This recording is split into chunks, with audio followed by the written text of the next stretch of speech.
Listen up. The views, thoughts, and opinions expressed in this podcast belong solely to the podcast participants, and not to any participant's employer, organization, committee, or other group or individual. This podcast is for entertainment purposes only. You know, for fun. So lighten up and enjoy.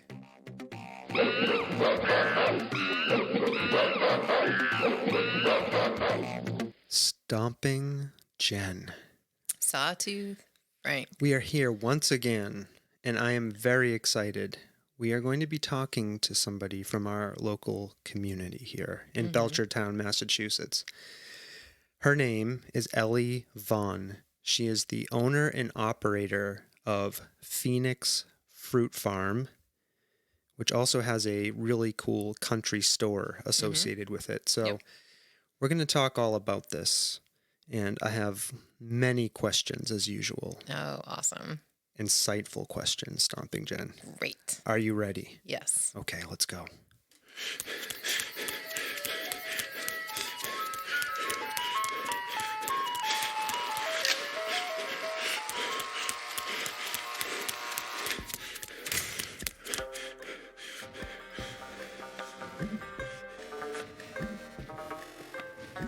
The Soft Serve Podcast. Creamy, delicious ideas without the creepy truck.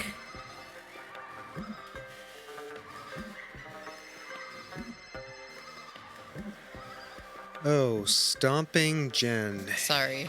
Here we are. What are you sorry for? I What are you sorry distracted for? you. You did distract me. I'm sorry. My timing is a little off I because of you. apologize. How dare you? I apologize. All right, well, without further ado, I want to introduce our guest, Elly Vaughan from Phoenix Fruit Farm in Belchertown, Massachusetts. Hello, Elly. Hi, guys. Hi, Sawtooth Frank. Hi, Stompin' Jen. Thank you for taking time to talk to us. I'm really excited for this conversation because we've lived in Belchertown. How long, Stomping Jen? Oh, like 15, no, longer. Since like 2004. How many years is that? Oh, Like 16 years, right? We 16. moved here? Yeah, coming up on 17. Yeah, and years ago when your farm, Elly, Phoenix Fruit Farm, got on my radar anyways, I was really excited because I love that area of our town that your farm is in, and I'm going to ask you about that a little bit later. But so anyways, welcome, and I want to give you an opportunity just to tell us a little bit more about yourself, whatever you'd like to tell us that I missed, because I'm sure you're more than just the owner and operator of the farm. So, all right. Well, first of all, thanks for having me on the show. Thanks for thinking of me. It's always great to sit down with some, neighbors and nerd out about farming because that's like my favorite thing to do. So I have been farming for 15 years. I went to UMass for plant and soil science, got my degree there, worked on other various organic vegetable farms for some years after I got done with college. I did some farm management and came here to this farm that I now own initially as a manager for Atkins.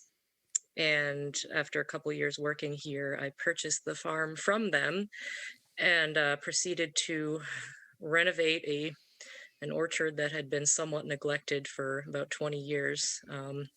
When I first arrived here, I could see that there was a lot that had just a lot of deferred maintenance and everything from the trees to the machines to the buildings to the soil itself. Just a lot of catch up to do to bring this farm into the future. So it's kind of become my life's work. This orchard owns me now. The tree sap runs in my veins. I just eat, sleep, and breathe orchard fruit. And started the store because I needed a retail outlet for my apples, and then the store just turned into this crazy, diverse, we have products from all over the valley in the store, as well as just the general New England area. We've really kind of leaned into being a local food purveyor, not only of our own produce, but of an entire community of food suppliers and local farms. And I've always been really passionate about the principles behind organic farming. And when I was in college, had my concentration for my major was in food systems. So I learned a lot about how broken the global food system is, and became really passionate about being part of a more localized food system and kind of taking my place as a part of a web of local food producers that sort of stand as a buffer between the environment and vulnerable communities that, you know, this global food system threatens to damage. So that's sort of my my ethos. That's what keeps me, so it keeps me going, is just feel like, you know, I Yeah. just like to feel like I'm doing something, something honest, something important, Mm-hmm. something that matters. And I just love hard work. You know, that's what really got me. Like my first farm job, I just went woofing because I wanted to travel. I took a year off in college. I was originally an English major, and I took a year off halfway through that degree to figure out what I want to do with my life. And And what is woofing? Could you tell us about that? worldwide opportunities on organic farms. There's WOOF programs in many different countries. You can travel to various organic farms and, you know, do short-term stays there and exchange work for room and board and food and sometimes a small stipend. And it's a great way to just travel if you're broke, because you can get around and get to places and work in exchange for passage, basically. And you know, I just fell in love with the lifestyle. You know, it was the first time I'd had a job that was very physically demanding, and it was the first time in my life that I like actually slept well. Hmm. So that was very impactful for me. Just so When it was a when you were on your woofing tour, did you work on any fruit farms? Like, were you exposed to this particular kind of agriculture in that process? And is that what kind of lit the fire in you? for tree fruit production. Not really. The first farm I worked at was a small. It was like a 5-acre diverse CSA farm, and they had like a couple apple trees that they did a little bit with, but I didn't really learn much about tree fruit until I started um, managing this farm up here. I mean, I had a lot of farming experience, and I had taken an orchard science class in college, and I did work at the UMass orchard for a season when I was in college. But it's been trial by fire. Doing tree fruit is definitely a whole other level up from annual vegetables, and I've been at it now for 5 years, and I love it so much. It's just such a longer story arc. You know, planting an Yeah. orchard, you're thinking about 5-10 years, you know, down the line. You know, it's not until the fourth year at least that you get your first crop off of your planting, and you know that's your crop for some decades. So it's a very different kind of farming. Definitely takes some faith, like Yes. being putting those, I don't know if you put them in as seeds or as baby trees, but being able to think ahead, like, Yeah, you 10, plant whips, but yeah, they're little sticks basically that you yeah, plant, and you're like, in 5 years you're gonna be a mature, productive tree, and then for the following 15, 20 years, I'm gonna be pruning you every year, and you know, you really you don't have a lot of room for error, because it's not like you can be, you know, like with tomatoes, you're like, oh, I screwed up pruning that tomato plant. Oh, well, I'll mm-hmm, turn it under and try again next year. But if you screw up, you know, yeah, pruning your apple tree, you're like, oh, I'm going to live with that mistake for a long time. yeah. So Mm-hmm. Now, it's different. the farm that you now own, Phoenix Fruit Farm, has a really long history in our town, Belchertown, Massachusetts. I think it has been in existence since 1963, based on Actually, my before that too. before that. That was when Atkins started the orchards up here, but before Hmm. that, it was the Cordner farm, Hmm. and it was like turnips and feed crops. And I know this because this old timer fellow named Hislop, he's a local guy, Mm-hmm.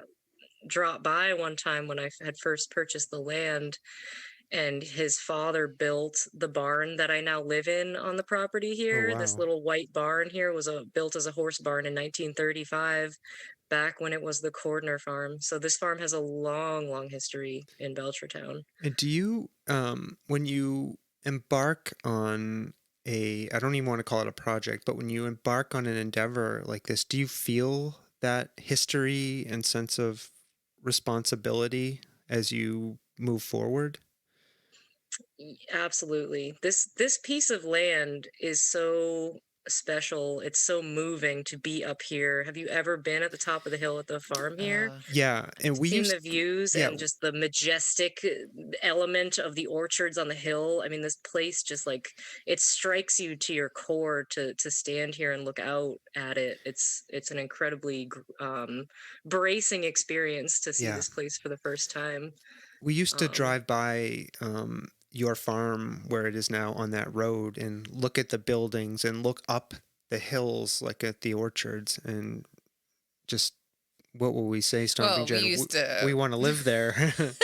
it's a Yeah. gift. This place Yeah. is an incredible Yeah. um piece of natural beauty right here in town. It's just an Yeah. absolute gem.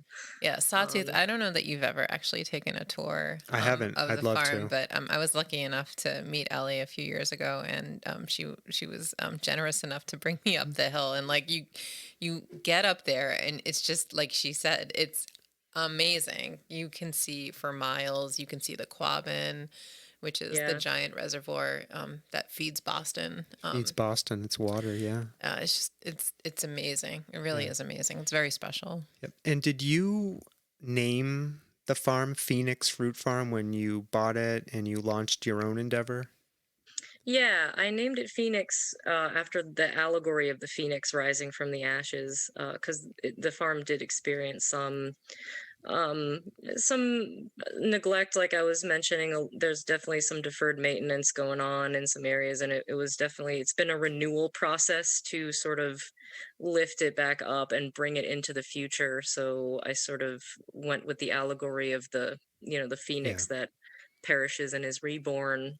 Does the um Phoenix have any other special meaning to you? it does.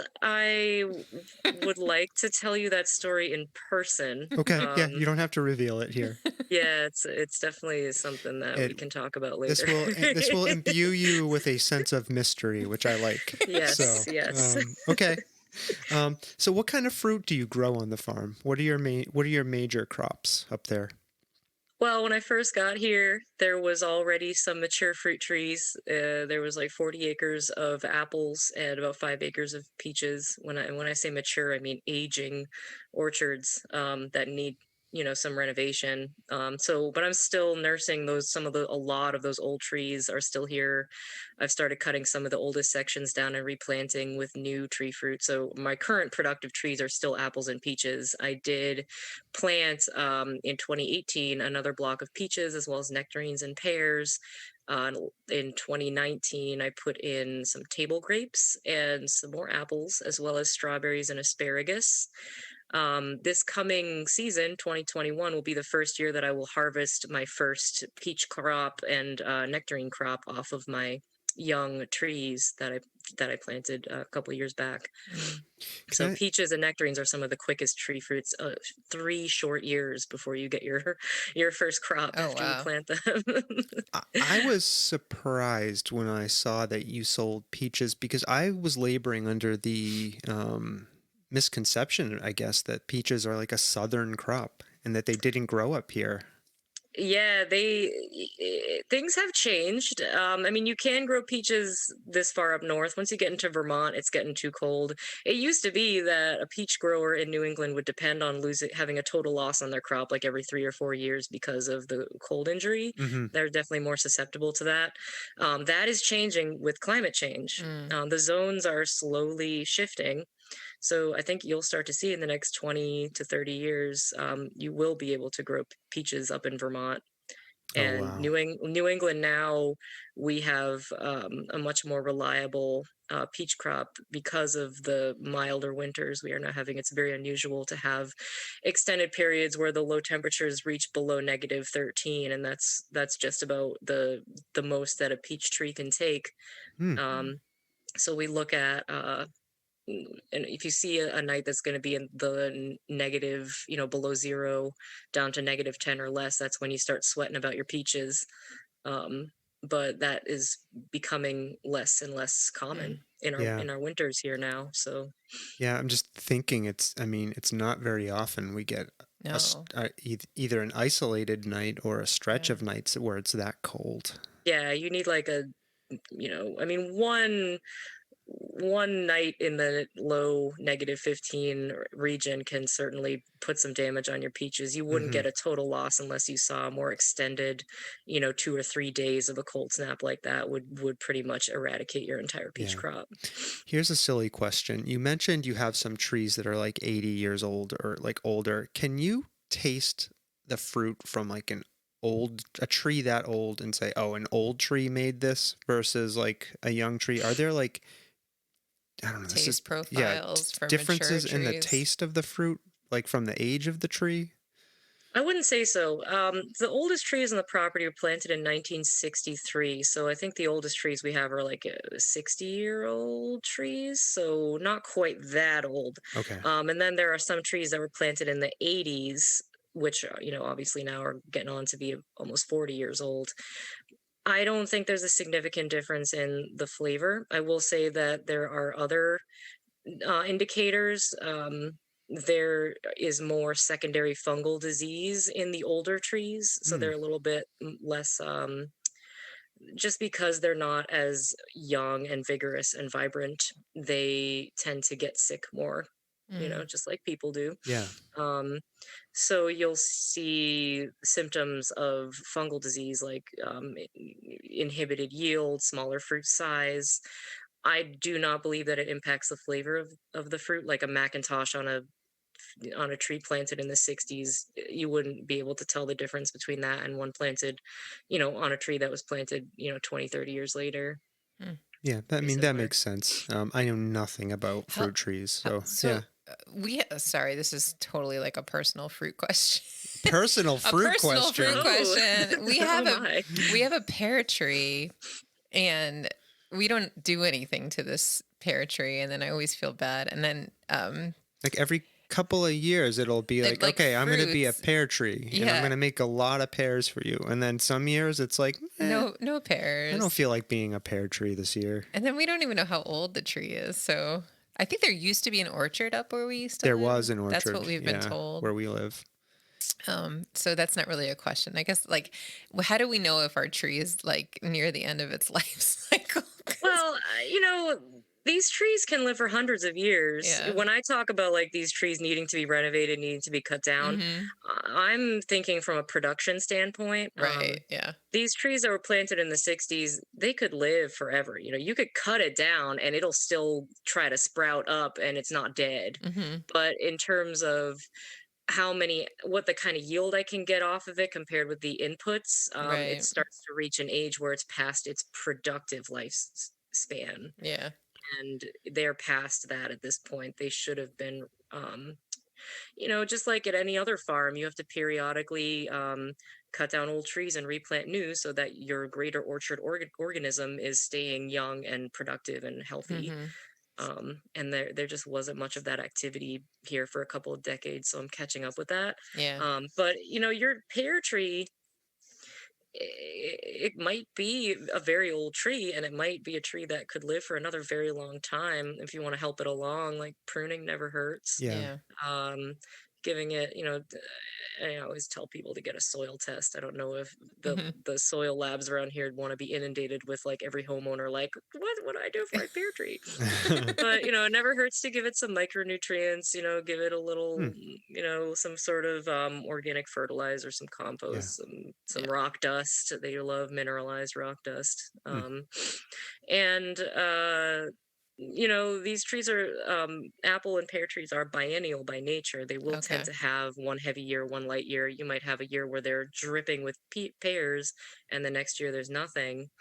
You might get a cold injury that could, make them non-productive. There's a lot of things that can make a tree just not produce fruit in a season. Do you have So any pears up on your farm? Yeah, I have some young pear trees that I Okay. planted in Yep. 2018, so I'll be harvesting those in 2022. Okay. I have both European and Asian pears. A nice little spread.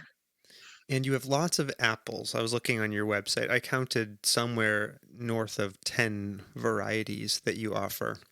Yeah, I grow about a dozen apple varieties up here, and there are hundreds of apple varieties. The ones that I have are some of the, big commercial wholesale favorites of the 60s and 70s, some of which are falling out of style in our day and age.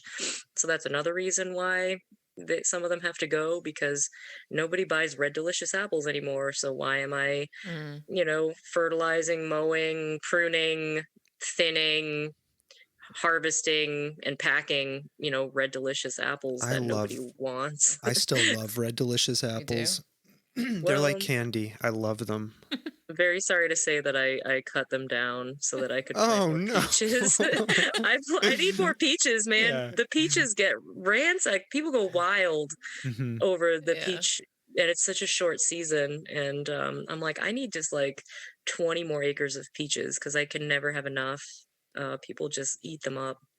And you have, let me count, let me ask you, how many varieties of peaches do you She grow? said like a dozen.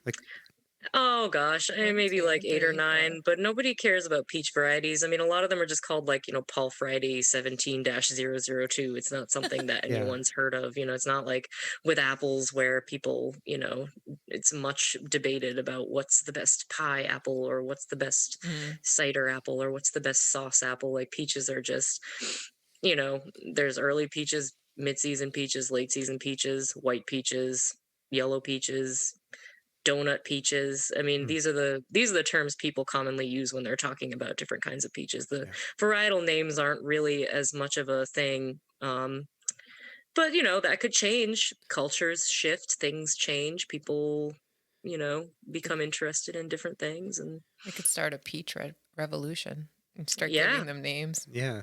That's sometimes it just starts with one person who's got a crazy dream. You want to start a peach revolution, I'm with you. Stomping Jen, you have your mission. But have you heard of the Garnet Beauty? So, Ellie, I saw on your Instagram or maybe a Facebook post, I think it was very recently, you were out in the apple orchards grafting apples. I Like believe. pruning? Or pruning? Was I it think it's pruning? pruning. Was it a social media post we made Yeah. with me and Natalie and my dog? Yeah. And I think so, yeah. Yeah, we're pruning. Yeah, pruning the trees. Yeah. Pruning. Okay. Pruning. Why did I think it said grafting? I don't have no And idea. Is that Grafting is a thing you do with apples. We propagate them by grafting, but that's a different thing. That's where you take your scion wood, which is the variety that you like, and you graft it to the rootstock, which will dictate the size of the tree, its cold hardy qualities, and other qualities like disease resistance are all imparted by rootstock. So apple trees are basically cloned through grafting. So you are not off by using the word grafting in a conversation about apples. okay?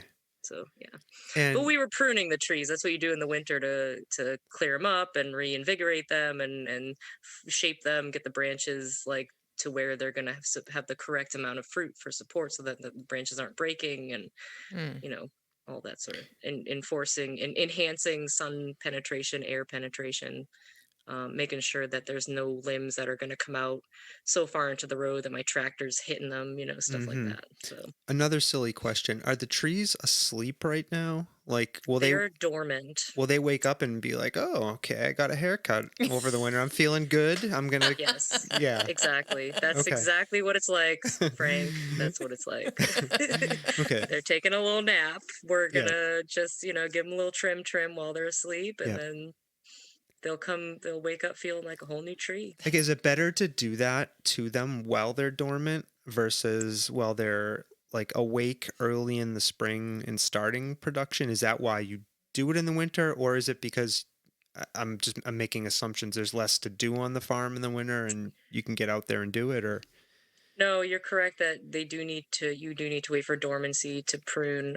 You wait until all of the leaves have dropped at the end of the season, and that's generally the indicator that they're fully dormant.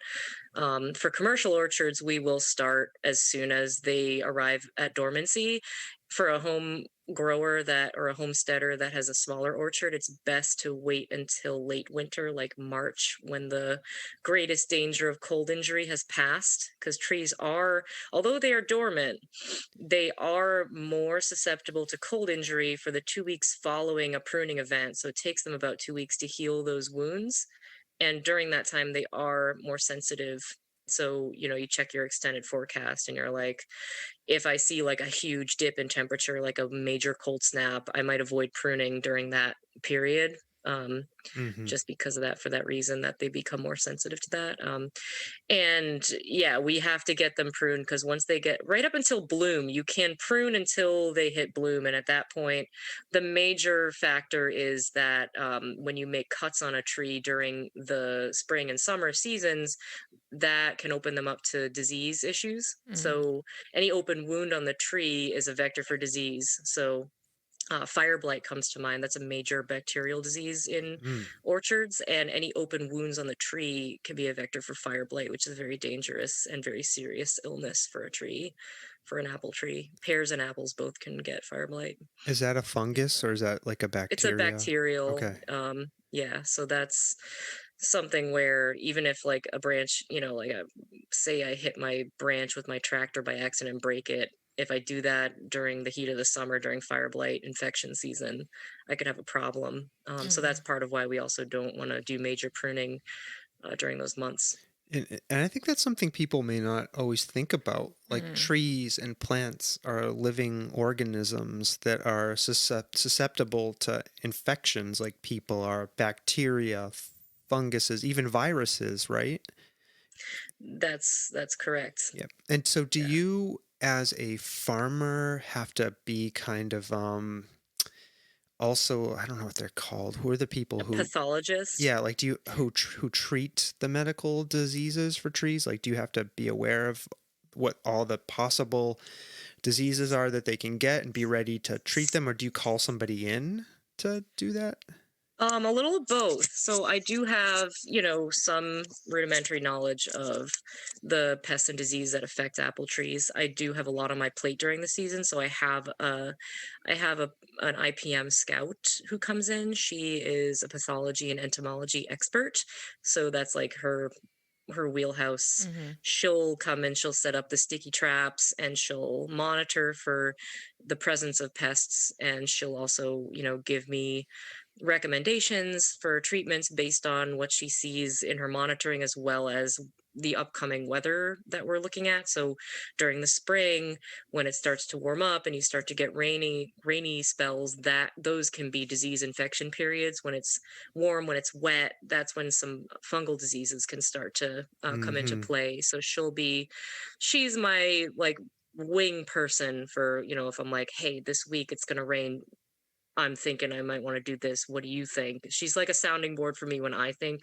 that I Yeah. should be going out there to do a protective treatment. And she'll be like, yes, go do that. Or no, do it next week. Or, here's what you should use. Mm. So a consultant, she's a consultant and Yep. she's an expert in the field, because I can have, I've got the rudimentary knowledge and I've got some instincts around it, but I can't be the expert at every single thing. Right. So, Right. it's good to have like a kind of a team, Yep. Yeah. which is part of the team. Yep. And IPM is Integrated Pest Management, right? Correct. It Yeah. can, You yep. want me to talk about IPM a little bit? Sure. I think people might be I think people may not know what it is, and I'd love to hear you talk about what that is.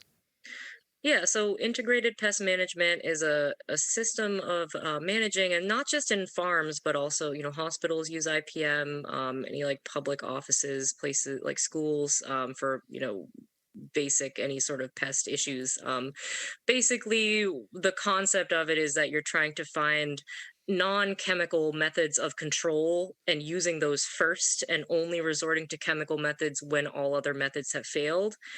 And also, there's a concept in IPM called, using a threshold, like a economic threshold. So, for example, with um, plum curculio, is a major orchard pest. Um, if there's X amount of plum curculios per tree, we start to get to where, there's a number of insects per tree that becomes like, that's your economic threshold where you must, um, like enact some form of control. But if the threshold is lower than that, then that is an acceptable population of plum curculio in your orchard that is not going to have an economic impact on your crop. And this is a big deal because in the farming days of yore, you used to be that growers would just go out there and spray by the calendar regardless of what was out there. And if they even saw like one thing out there, they'd be like, all right, eradicate everything, spray by the calendar. There really wasn't this like concept of like, I can have some pests in my orchard and that's okay. Mm-hmm. It's only once those populations get to this level that I need to take action. Mm, And that's an important concept because it speaks to an ecological balance. yeah. You can't just eradicate everything that eats your trees, because then you end up with spikes in those same populations because their natural predators will leave because there's no longer a food source for them. Right. And then there you'll see a resurgence of that pest population that's even worse than your initial problem. So you create this cycle where you're Hmm. eradicating it. The predatory species will disappear, and then it spikes again, and you have to eradicate it again, and then you get locked into this cycle of using a lot of chemicals. Mm-hmm. So this is like one piece of IPM that I, kind of delving really deeply into, that is really important to me, is the economic threshold, Hmm. because I believe in fostering a complex ecosystem here to prevent those sort of like alarming and devastating spikes in pest populations. Hmm. Um, so there are folks like my consultant Kathleen who study IPM management in a specific application, like in an orchard, for example, and they like are the expert in their field on like, here's advanced IPM in an orchard setting, and I'm gonna like be your consultant to sort of guide you through any pest or disease issue that comes up. I'm going to have like, here's your cultural methods, here's your biological methods. And those are the things you use before you get to your chemical methods. So things like orchard cleanliness, like chopping the leaf litter and, getting rid of some of the scab inoculum from the previous season. That can get rid of 94% of the inoculum in the orchard before I even go out there with a single fungicide spray. So What's inoculum? Is that like a fungal spore or something like, yeah. Yes. Yeah. Inoculum is, so like people who grow shiitakes, they inoculate a log with like the shiitake Mm-hmm. inoculum, and that's what grows that fungus. So that's how fungus propagates. So clean And so I'm not a mycologist. I'm I just play this one is on farmer TV. speak for, some mushrooms work. I don't know. I'm just a farmer, but the so literally like cleaning up a lot of like the loose debris on the orchard grounds can yeah, help promote a healthier orchard because you're getting rid of all of yes. that stuff that could infect the trees. Exactly. Yeah. Yeah. Apple Wow. scab is a fungal disease, and the inoculum lives on the leaves, and it overwinters on the orchard floor in the leaves. So even just like people who've studied apples, it's unbelievable the little details that you get, like chopping a leaf to like a 2-inch diameter or less. It eliminates 94% of the scab inoculum on the leaf. Like, can you imagine being in a lab and being like, all right, 3-inch, no, that there's still scab there. Let's try 2-inch. Mm-hmm. Okay, all right, that's the sweet spot. And then they go out and tell all these farmers, like, all right, you got to chop your leaves to to a 2-inch piece, and then you're getting rid of most of your. So anyway, I'm getting off into the weeds here, but this is one of the concepts of IPM, is using these non-chemical methods to reduce pest and disease presence in Hmm. your workplace, in your orchard, and then only getting to that chemical step if everything else has failed. I do want to give you one example of a biological control method. Predatory mites. So there are pest species of mites that will affect apple trees. There are predatory species of mites that will eat the pest mites, and you can release these predatory mites into your orchard. And as long as there's like a certain population an acceptable, economically acceptable threshold population of the pest species, those predatory mites will stay and they will set up camp and they'll just become present in your orchard and will continuously control those pest populations and keep them under the economic threshold. So that's a biological control method Mm. that you would use, for mites before you just go out and grab, a broad spectrum insecticide and throw it all over the place. Mm-hmm. You try other things first, Mm. and making sure that you're targeting those pest species at the most sensitive point in their life cycle is also part of IPM. Knowing when that species of mite or that species, like that plum curculio, is at its most vulnerable stage of its life cycle, and targeting it at that point will also minimize, your overall footprint, in the orchard. So some pretty advanced stuff. Yeah.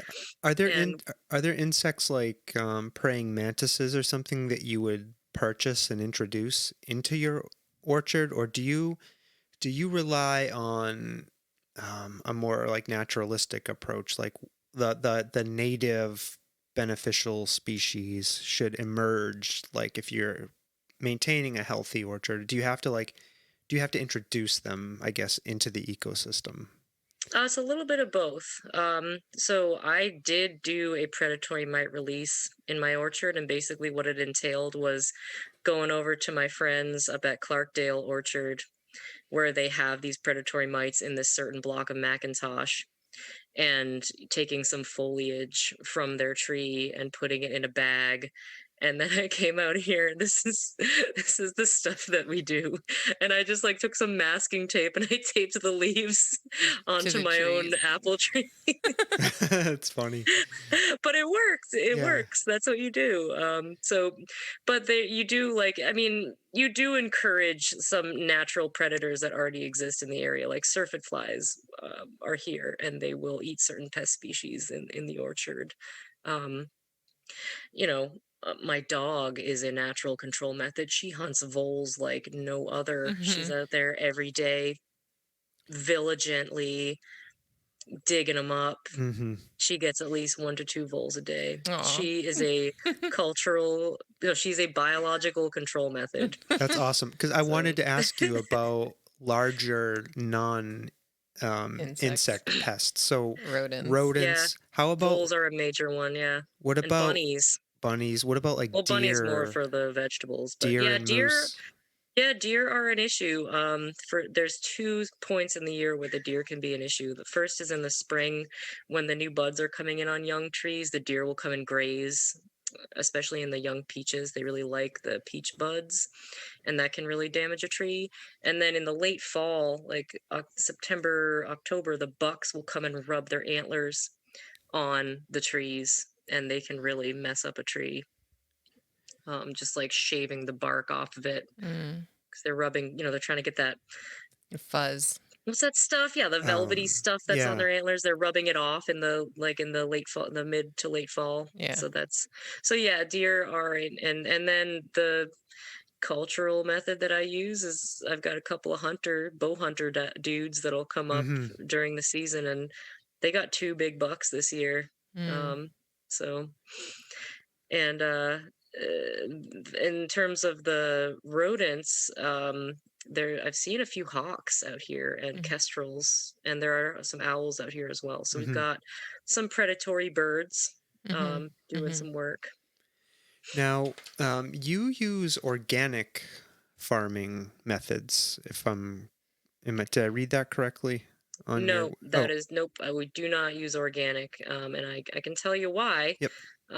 So I will preface this by saying that I firmly believe in the principles behind organic agriculture. I think that it is best practices in a lot of different applications, particularly in vegetable production.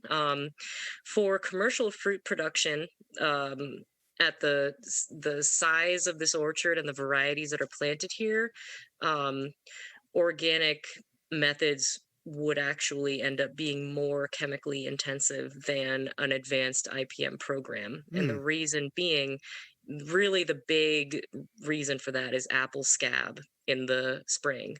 Um, The only organic approved sprays for apple scab are copper and sulfur. Basically, those are the only ones that really work at all, and they're not as effective as a gentle, low residue synthetic.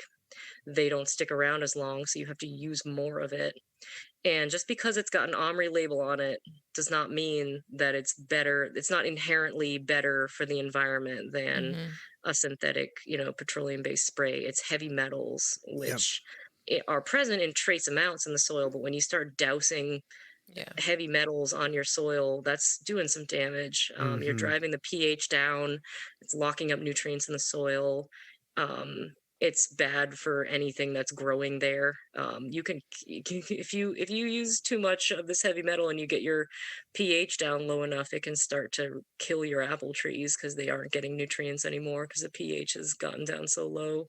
Um, so during the spring when it's raining like heck and we've got scab inoculum flying up from the leaf litter reinfecting the trees, you have to spray to protect your Yep. trees. Whether you're organic or you're not, you're spraying a fungicide. Mm-hmm. And if you're spraying copper, you're probably, for if it's raining for a week straight, you're going to be out there probably 3, 4, 5 times because it doesn't have a surfactant in it to keep that from getting washed out by the rain. So you're out there 3, 4 times spraying copper on that tree for that same scab infection period with a like the gentlest, most targeted, least residual synthetic. You could take care of that with 1, maybe 2 applications. So your overall footprint is going to be less.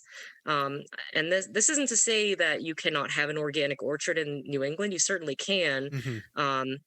But you're probably growing cider apples because there's a lot of cosmetic fungal diseases like fly speck and sooty blotch, which are also called the summer diseases, are these little brown spots that appear all over the apples, and they are purely cosmetic. Like, that is still a Mm-hmm. sound fruit. It will still store, it will still taste like an apple should, but it's going to look like an ugly piece of crap and nobody is going to buy it. Mm-hmm. So people want an organic fruit, but they also will not buy an apple unless it's perfectly round and shiny and red and like Right. beautiful. So you can do great work. Bear Swamp Orchard up in Asheville, they do great. They have like 5 acres. They grow it all for their hard cider, which is delicious, and they're all organic.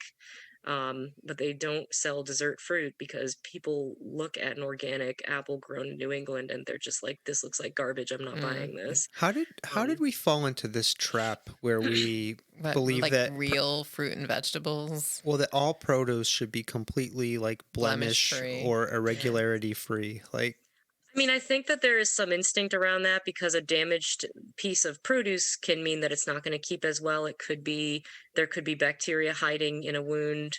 There's a reason you don't want to eat a rotting looking piece of fruit, but mm-hmm. there are some things that are purely cosmetic, like a carrot that has 2 legs. There's not a darn thing wrong with that. It's just a carrot that looks like, kind of weird, Yeah. but it gets passed over in the grocery store. I'm not sure why. People can't accept, it's definitely just a cultural hiccup that Mm-hmm. we need to rethink. Yeah. Yeah. Now, But oh, go and I ahead. will say that there is a lot more that could be done in orchards to kind of to focus some breeding programs around disease resistance as opposed to like the next Honeycrisp. Everyone's trying to race to breed the next, big, super popular, sweet as a Jolly Rancher, like Mm-hmm. super watery, giant, glowing apple. And that's largely at the expense of doing research on what can we do to like reduce the need for chemicals in apples in New England. Mm-hmm. Yeah. So there's a lot to be done there. Anyway, so there's some unique challenges to growing tree fruit organic, and I chose an advanced IPM program because I believe that in the situation I'm in, at the scale I'm at, with the varieties that are out here, like Macintosh, McCown, Cortland, everybody's favorite apples are basically the most scab-prone apples, Mm-hmm. Mm. and that's what I inherited here. And it would not make sense to try and grow them organic because they would need so much fungicide that it would be worse Yeah. Yep. to try and do it organically. Thank you for that explanation. 'Cause I think a lot of people just assume that like organic is something that makes sense all the time in every situation, and everybody should be doing it all the time. So I really appreciated actually hearing that I mean, I again, explanation. I largely think like the Yeah, principles in organic agriculture yeah, are, I truly believe in that, and yeah, I grow my vegetable crops with organic practices. yeah, But the tree fruit, this size of orchard, the varieties that are here, it just does not make sense to try and do organic production yeah. on them. Yeah. So Can you talk to us a little bit about pollinators and the importance of, like, what are they, right? And for people listening to our podcast, we have Yeah. a whole We have a episode whole episode about on this. pollinators we did a while back. ooh, That was oh really man. interesting.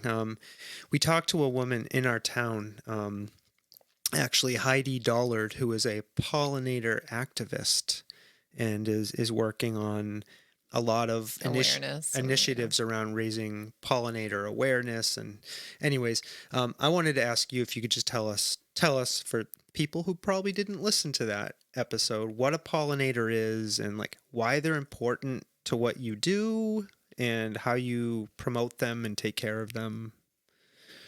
Yeah, well, I mean, I'm not an entomologist, and Yep. I'm not a pollinator activist, and well, I suppose in a way I could be considered one, by preserving land that fosters wild pollinators. But a pollinator is any insect that will take nectar from one, blossom, move it to another one, and pollinate it. Am I right? Am I getting my Yeah, It sounds elementary right. Yeah. school? they help You the know, trees get it on, right? Yeah, Stomping that's Jen? right. Yeah, they assist with the reproductive cycle of any like Plants. blooming, fruiting trees. I am sounding like a like a middle school student taking a social studies quiz right now. I mean, basically, we need bees, we need honeybees and bumblebees in order to grow tree fruit. Without them, they will not, they'll bloom. They need to get pollinated by these insects in order to produce fruit. Um, Japan's having some major issues with pollinators right now. They are out there hand pollinating their blossoms with a little paintbrush Oh Oh God. my. because they have such intense pollinator collapse there. Yeah. And that could be us if we don't listen to these folks like your guest who came on your show and talked about pollinator activism. Um, Now is the I oh sorry. you're gonna push me to my limit on my knowledge here, No, and I'll that's No, say okay. I hive collapse, and I know the pollinator populations are in danger, and a lot of it has to do with the way that agricultural operations, the things that we spray and the times of day and the times of year that we spray them on are having some really complex impacts on mhm. pollinator populations.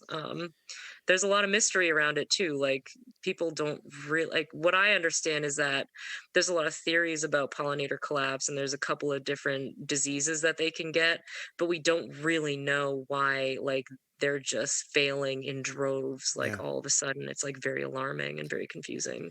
Yeah, do you is the pollinator population up on your farm like healthy enough where it can do everything? Can they pollinate the trees like they need to, or do you have to bring in I know there are Assistance. people out Yeah. there who rent beehives Mm. like to farms. Like do you have to do that, or is the native population strong enough? There is a really strong native population presence out there. I've rented hives and I've had years where I did not rent hives Mhm. and I have seen adequate pollination. It does not seem to make a significant difference. I will say when I walk out there during the apple tree bloom period, I see a lot of bumblebees. Mm-hmm.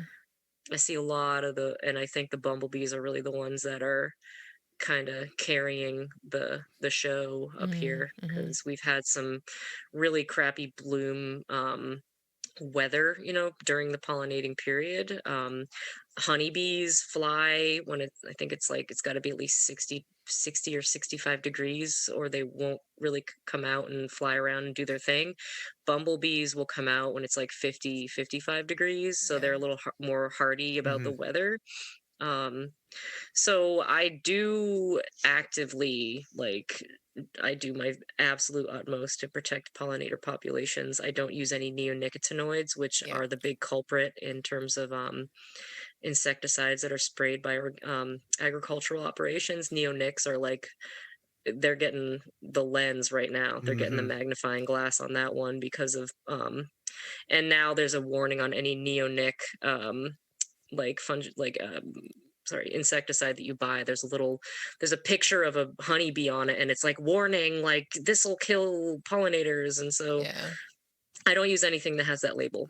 And I don't spray anything while pollinators are active. Like, I just don't go out there with Yeah. any kind, even if it's like a nutrient, foliar nutrient spray. I won't spray anything on them while they're out there actively, like, active on the blooms. Mm-hmm. Hmm. And Hmm. that sounds to me like it fits into this concept you talk about on your website about environmental accountability, right? As a philosophy. Hmm. Can you expand a little bit more on what that means to you, that term, environmental accountability? Yeah. Yeah, farms have a lot to answer for in terms of the impact on the environment. Larger agricultural operations bear a huge responsibility in, like, in terms of, like, what's been causing climate change and water pollution. There's a lot of issues with the way that we grow food right now, and the future of our planet. And we need to change. We need to look at that and look at the way we're growing food. We need to make some changes if we want to have a future on this planet, Mm. and keep eating food that we grew. Yeah. Um, and so I think that it's the responsibility of a farmer um, to do their absolute best to conserve resources and protect their soil and protect surrounding environments, that are impacted by the activities on their farm. Um, because I don't think it's hard to see that we need farmland, and we also need clean water and clean air, and Mm-hmm. we need to start counteracting the all of the circumstances that have led to climate change. um, and agricultural operations are a huge part of that. And I will say that I believe that agribusiness is really the big problem. Mm-hmm. But by being part of a network of small farms, we are modeling an alternative to that. Yeah. We're showing that, hey, like, agriculture doesn't have to be like that. It doesn't have to just suck the absolute life out of this planet and out of vulnerable populations. We can grow food, and we can still be responsible, for our environment and our land, and take care of our workers. And it doesn't have to be this, like, actively destructive force. I love that. I love Yeah. that. My skin is tingling. Thank you. No, thank you for being part of that. I Yeah. mean, I think it's going to be small farms like yours and the Yeah. people who support them who say we don't have to do it this other way, Yeah. right? And um, so, speaking of the way people can support your farm, let's talk a little bit about your country store, if we could. Um, Yeah. I think I love going there. Hmm. It has this kind of um, I don't want to characterize it in a way you don't want it to be characterized from a marketing perspective, but it has kind of like an old timey, like small town feel to it, which I love. That is not like fluorescent lights and like a deli kind of feel to it. It's Mm, like, It's like an indoor farm stand. yeah, um, and I have seen people in recent weeks like post on social media, thank God this store is in our town Yeah. because I needed this ingredient and I ran down there, they had it, and I was able to buy everything else I needed or could think of. So I wanted you to, if you could, just talk to us a little bit about what your goals were for the store and how they connect to your life as a farmer, and tell us about that. yeah. Absolutely. Well, the store is, I mean, it's our retail outlet. I don't think that it's going to be a shock to you that small farms in this country and in this region are struggling on a whole, and struggling to compete with larger agricultural operations that have a better economy of scale, struggling to compete in the wholesale marketplace, which has become globalized and which drives prices down.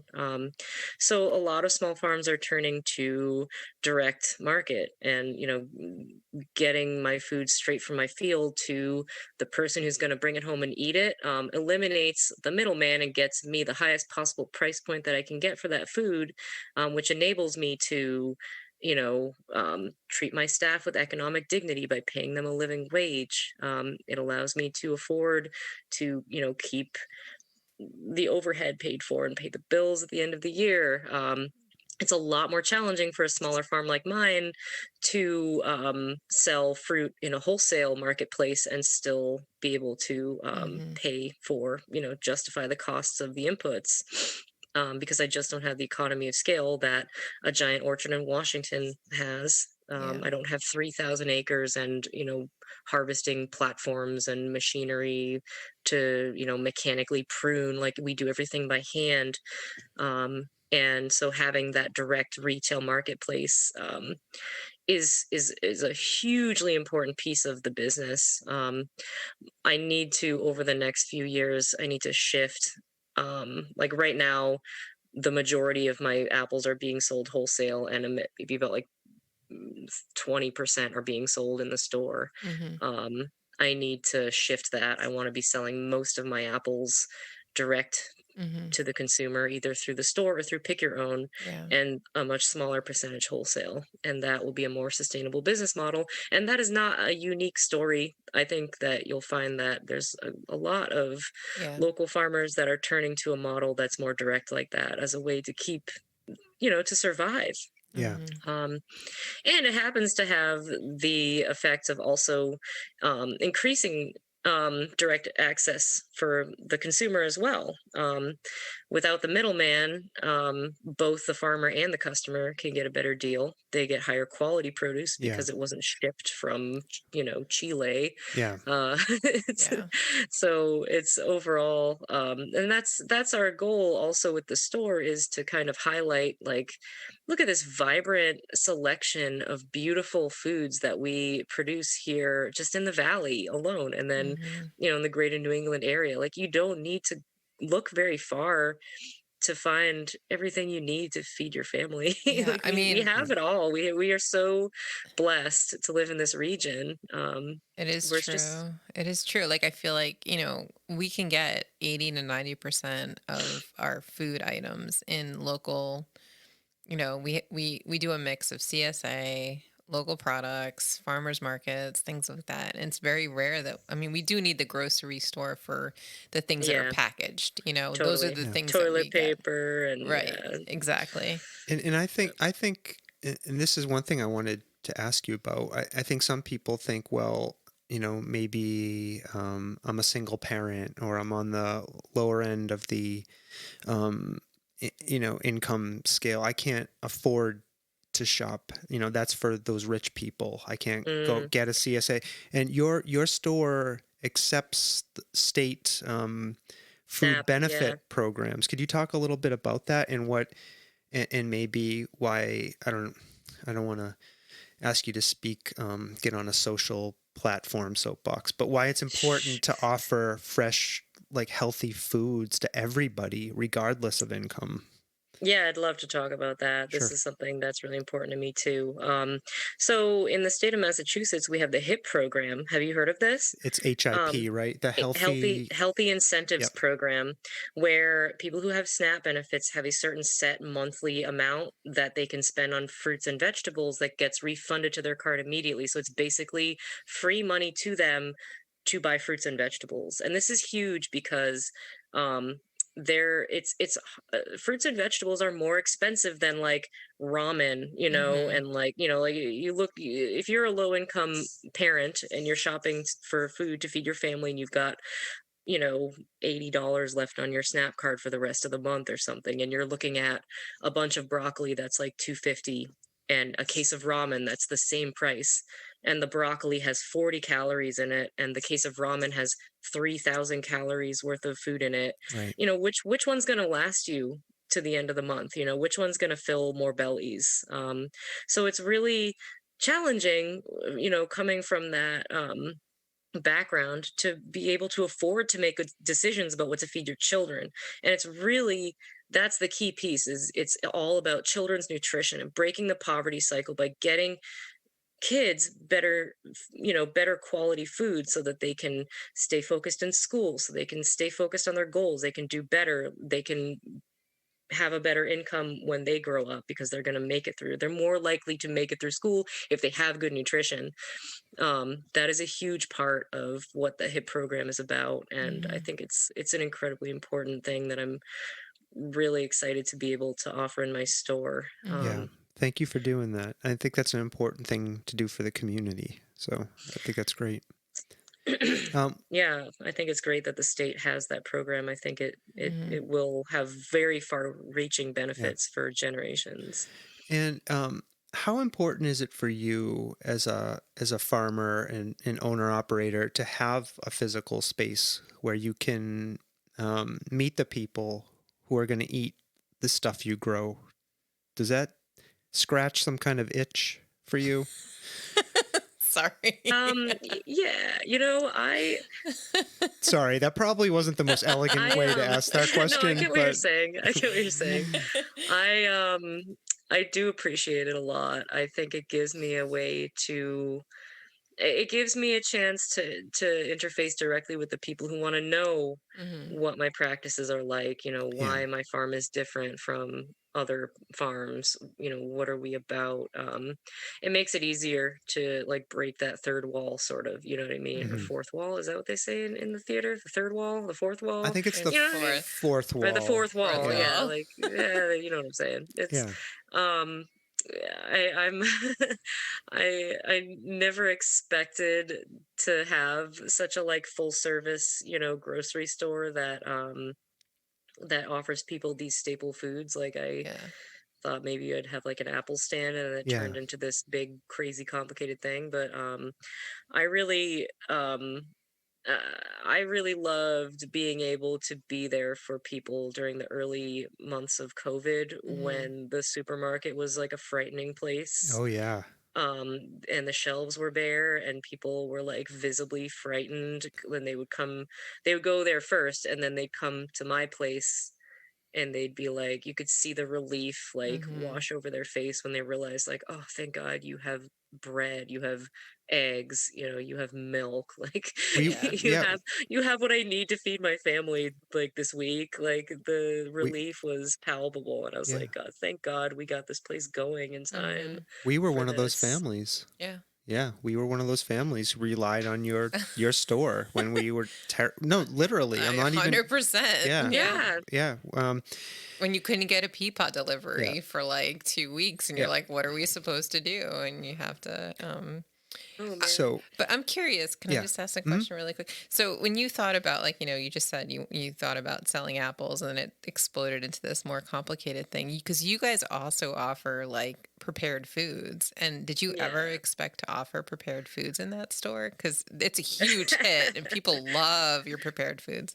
Yeah, the the kitchen, I initially started like, whatever, we'll have like apples and stuff, and like we'll serve cider donuts and coffee, right? Mm-hmm. Well, I bought this donut fryer, and I dragged it out there. I didn't know a damn thing about any of this stuff. I was just like, I'll just like hook up this fryer in this garage, right? I can do this. And then it turns out that when you have a fryer, like a grease donut fryer like that, you need an Ansel system, you need a hood, you need a commercial fire alarm system, you need a full-blown commercial kitchen to have a Yeah. donut fryer to serve donuts. So I sort of backed into this idea of like, well, if I want to have cider donuts, Right. I have to have this full kitchen, so I may as well like, I'm either not gonna have cider donuts, or I'm gonna like lean into the concept of like doing like all these prepared foods, because I'm not gonna spend, this huge amount of money to like Mm-hmm. renovate and put in this commercial kitchen Right. just for donuts. You know what I mean? Right. Like, Yeah.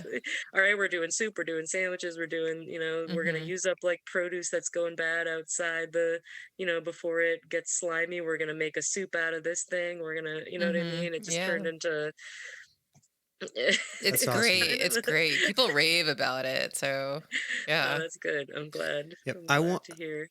I wanted to congratulate you on winning the Amherst Area Chamber of Commerce 2020 A Plus Awards for Leader in Innovation. So I'm gonna, He just wanted to use the Ooh, yeah, thank you. soundboard. we dole that Oh, out. it's an honor. Yeah, we Yeah. dole that out sparsely here on the podcast. So no, but Wow. seriously, congratulations. I think that is a Thank testament you. to all of the work you're doing, and I wanted to ask you if you could talk a little bit maybe about some of the innovative things you're trying to do in terms of farming, retail, social media, that kind of stuff. You know. Yeah, so I think what they had cited me for was finding innovative ways to work with other, like to work cooperatively with Mm-hmm. other local businesses. And they cited the batch ice cream truck, that we Mm-hmm. invited to park there once a week during the season. So we're really all about community, and not just in terms of like our relationship to like our customers, but also our relationship to other local businesses in the area as well, and Mm-hmm. trying to find ways to use our platform to support other local businesses who then in turn use their platform to support us, so that we're getting a lot of this like cross boosting, Mm-hmm. um, where we carry like Quiver, those coffee Mm-hmm. beverages that they make, and then they're gonna say, in their newsletter, like Phoenix Fruit Farm is this great place that carries our beverage, and have you checked out their cider donuts? So like we Mm-hmm. kind of creating these unique ways to like sort of organically connect with other local entrepreneurs, in the spirit of cooperation, Yeah. and even with other local farmers. I think like there's this I feel like the American consciousness has this image of a farmer as like an old white man who's like shaking his fist at his neighbor, like I'm gonna get you, like Hatfield and McCoy's, like, it's very Yeah. competitive. Like that's kind of the like that's how we always think of like, oh, competing businesses, they're always trying to, sabotage each other and like trip each other up and on their way to the finish line. But we're trying to sort of That sounds like the podcasting industry. yeah, like just constantly like at each other's throats and trying to tear each other down in the spirit of competition. But we believe that we do better when we cooperate, even if Yeah. it's with businesses that are similar to ours, like Yeah. other farms, other orchards in the area, Yeah. instead of ragging on, like I got my predatory mites from Clarkdale Orchards. Yeah. They're up in Sunderland area, and they're friends of mine, and we know each Yeah. other. We exchange information. We see each other we're all members of the Mass Fruit Growers Association together. Like we Right. have a spirit of cooperation, and I believe that when we cooperate with each other, we all do better. It's Mm-hmm. true.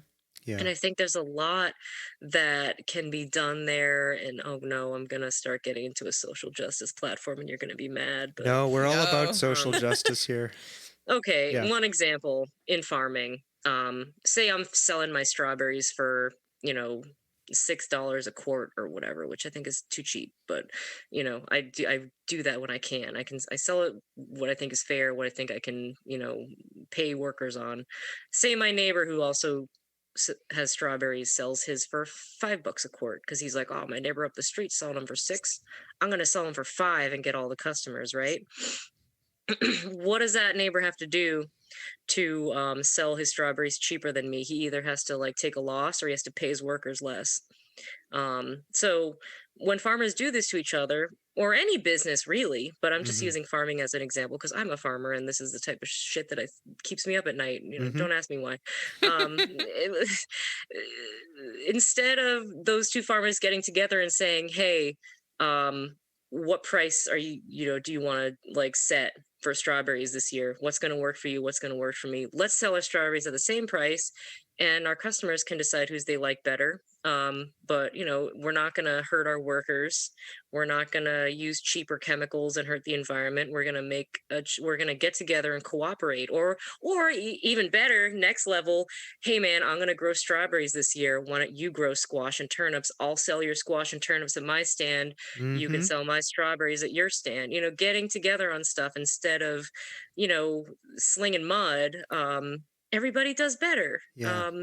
That's the big thing that I feel like that leadership and innovation award was really sort of based around, like the concept of cooperative business, as opposed to competitive. I love Yeah. that. I love that too.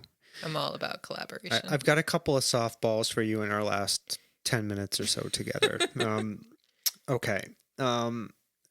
This one's an obvious one. What do you wish people knew about farming that you think most people probably don't know? Oh gosh. Have you ever I'm going to answer your question with another question. Okay, sure. Have you ever seen the docu-series Rotten? It's about the food industry. I think we've seen a few episodes. There's like the first episode is about the avocado industry and I don't know, but I'm the interested. deleterious effects of it on, like, in Chile and in Mexico. And Mm-hmm. I wish that people knew the price of these convenience foods, of eating stuff year round, that isn't really in season, of shipping food from other countries.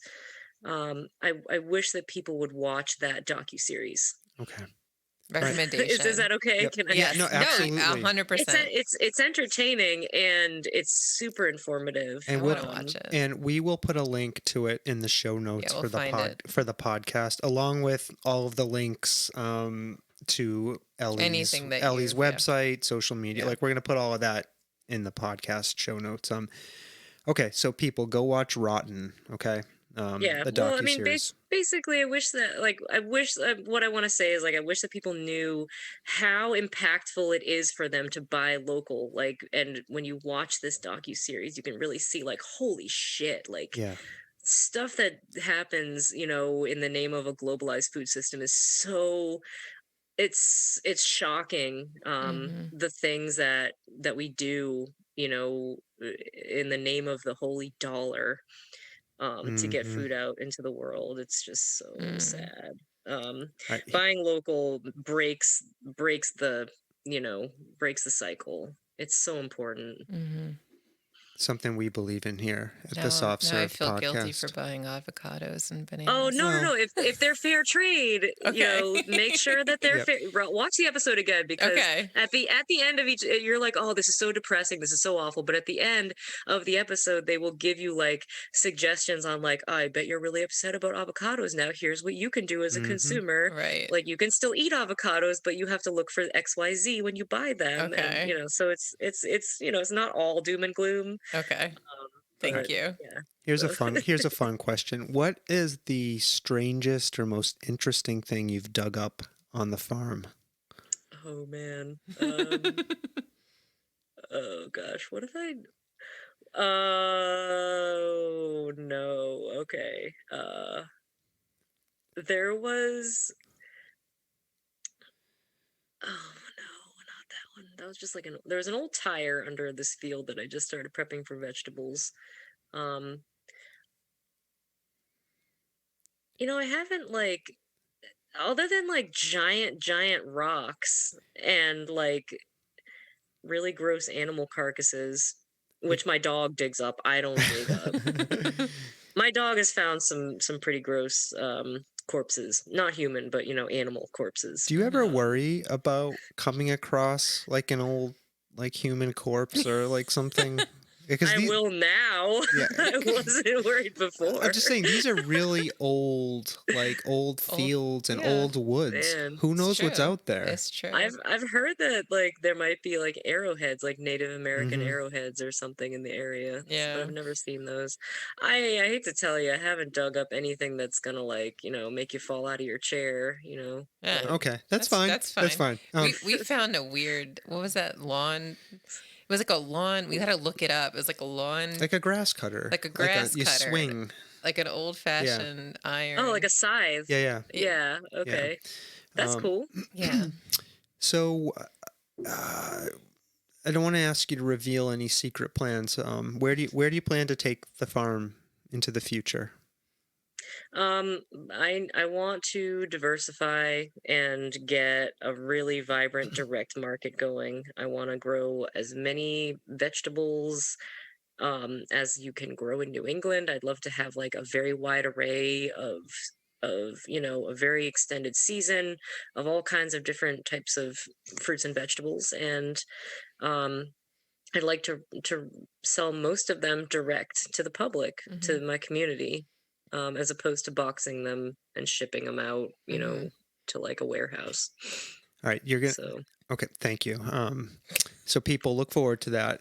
All right, you're probably gonna slap me for asking this question. What do you like to do for fun when you're not working? Because I'm sure you're always working because you own a farm. But I do have some, especially this time of year. I get to have hobbies. I play in an Irish band. I play fiddle in Below the Gaff. We sell our CDs in the store if you want to check us out. Yeah, write that down. What's it Below called? the Gaff. Below the gaff. Below the Gaff. Okay. GAFF. Okay, got it. Yep. And it's like Irish folk music. And so during COVID, we've been doing just a lot of digital stuff, like swapping tracks and building songs. Like I've been doing the music editing, and I've actually learned a lot about using music editing software, and that's been kind of a new cool COVID hobby. What do you use? What program? Adobe Audition. I was Oh. using Audacity, but it's so buggy and it's so old, and I spent like hours working up like this beautiful fiddle instrumental for this song, Mhm. and then Audacity crashed and destroyed it all, and I was like, no. I've been And dipping my toes into the Audition waters too. Oh, you I have? like it. Yeah. And it took me a minute going from Audacity to Audition, but I like Yeah. Adobe Audition. Although it's- my mainstay is still GarageBand. It's so Oh, simple. word, I okay. love it. Yeah, that's the Mac program, right? Yep. Yeah. mhm, Yep. Yeah, so I'm a PC person. Yeah. It's okay. So Yeah. I still okay, he I says. still do you value forgive me? I Oh still my value you as a human being. All right, last question, I promise, and you can. But you didn't ask her if she wanted to talk about anything before because- you ask your oh, final question. Okay, yeah. Thank you. I'm Stomping Jen. I am so He's grateful. like racing against the clock now. Just Well, like, Oh, you're fine. If we can go a few minutes over, Okay, I'm okay. Stomping Jen keeps me tethered. Thank you. I appreciate that's it. So, Ellie, is there anything you wanna, anything else you'd like to tell us about or promote or plug before I ask you my most interesting question? Final question. Yes. Okay. Well, I mean, other than just thank you so much for continuing to support my store. The winter can be a really slow time, and the sales just drop after Christmas, and it's always just like a shock to the system. So it's really exciting to see that it was a less intense drop, and I feel like the community is really kind of holding us a little bit more this winter. And so I just want to make sure that everyone who's listening knows, like, even if you just come in and buy a cup of soup, like, it means so much to us to just get people in there and just do a little shopping during the winter. So come on by. We have great food. We've got smiling faces. You can get curbside pickup. My staff are really patient, and they're happy to help you through. If you're not sure what you want to order, they'll walk you through the whole store, and you can ask a million questions. And so, shop local. Yay. Awesome. All right. You're itching All for right. your last question. He loves this Okay. question. And you can interpret this any way you want. It's not a trick question of any kind. We've received many different types of answers to this question. Okay. What have you seen that you cannot explain? Ooh. Oh man, what have I seen that I cannot explain? Uh, I believe that the late Howard Atkins, is haunting my orchard. Oh no. Oh, did you see something that, or hear something? Yes, the first year when I was up here, during the bloom season, I was spraying at night. I was spraying a foliar nutrient in the night because, during the bloom period, you can't spray during the day because the pollinators are out there. So, Mm-hmm. I needed to put on a boron application.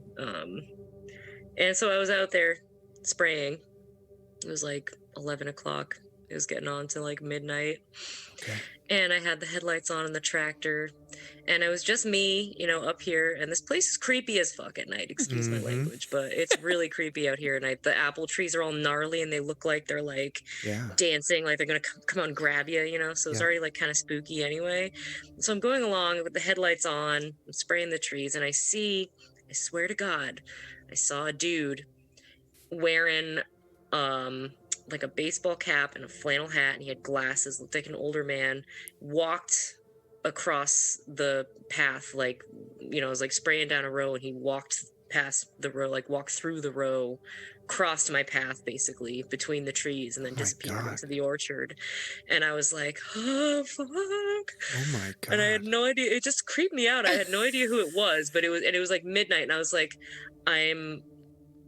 I'm not getting out of the tractor right now because I'm in the middle of this job, and I need to get it done. And I was just like, but I was creeped the hell out. And then a couple weeks later, and this is like before I'd really gotten deep into like cleaning up the orchards and like the office area that was in here. But a couple weeks later, I was cleaning up in the shed, going through the old desk, and I found a photo of Howard Atkins, and he was wearing that same shirt and the same hat. What? And I was like, oh God. Stomping Jen. No word of a lie. I'm getting like tingles. I got tingles too. I'm like having tingles remembering it because it freaked me the hell out. That's crazy. But wow. he just wanted me to know that he was here. Well, thank you for sharing that story with us. Did you ever see him again? Oh yes, I mean I haven't seen him, but he messes with me when I'm at the warehouse at night. Like I'll turn a light on in one of the storage rooms, and then I'll go out. Like I've definitely been in there, like getting wholesale orders ready for the next day, like kind of late. And then I'll like come back and like, I'll like turn all the lights off, and then I'll like go into the bathroom and come back out, and one of the lights I turned off is back on again. And I'm like, I know I'm the only person in here. And yeah, just little things. Like he's just like, I'm here. Oh, wow. It's really spooky and freaking weird, man. Thank you for sharing. Yeah. Thank you for sharing that. Like I said, old lands and old woods. Yeah. Yeah. All right. Elly Vaughan from Phoenix Fruit Farm in Belchertown, Massachusetts. We have taken up enough of your time, so I want to say thank you for joining us. It was a delight, absolutely. I really enjoyed talking to you, so thank you. The feeling is mutual. Thanks for having me. It was great to chat with you guys, and during these COVID days, it's always nice to see people's faces even through a screen. Yep. So yeah. Stomping Jen. Yes. Thank you. Oh, thank you for being my ever-present co-host. To our fans, thank you. Thank you. We love you. Thank you for your continued support, for your downloads, for your frankly disappointing infrequent interactions on social media. But I know you're out there. You're downloading us in ever-increasing numbers, so thank you. Yep. But you could do a little bit more for us. And just being honest, fans, please. But we still love you. Yes, we do love you. I'm just kidding. No, you're great. What else, Stomping Jen? Be safe. Be safe. Wear a mask. Wear a mask. Get vaccinated. All of that stuff, right? All that stuff. Okay. Now we're going to say. And finally, we love you and goodbye. Bye now. I mean, bye now.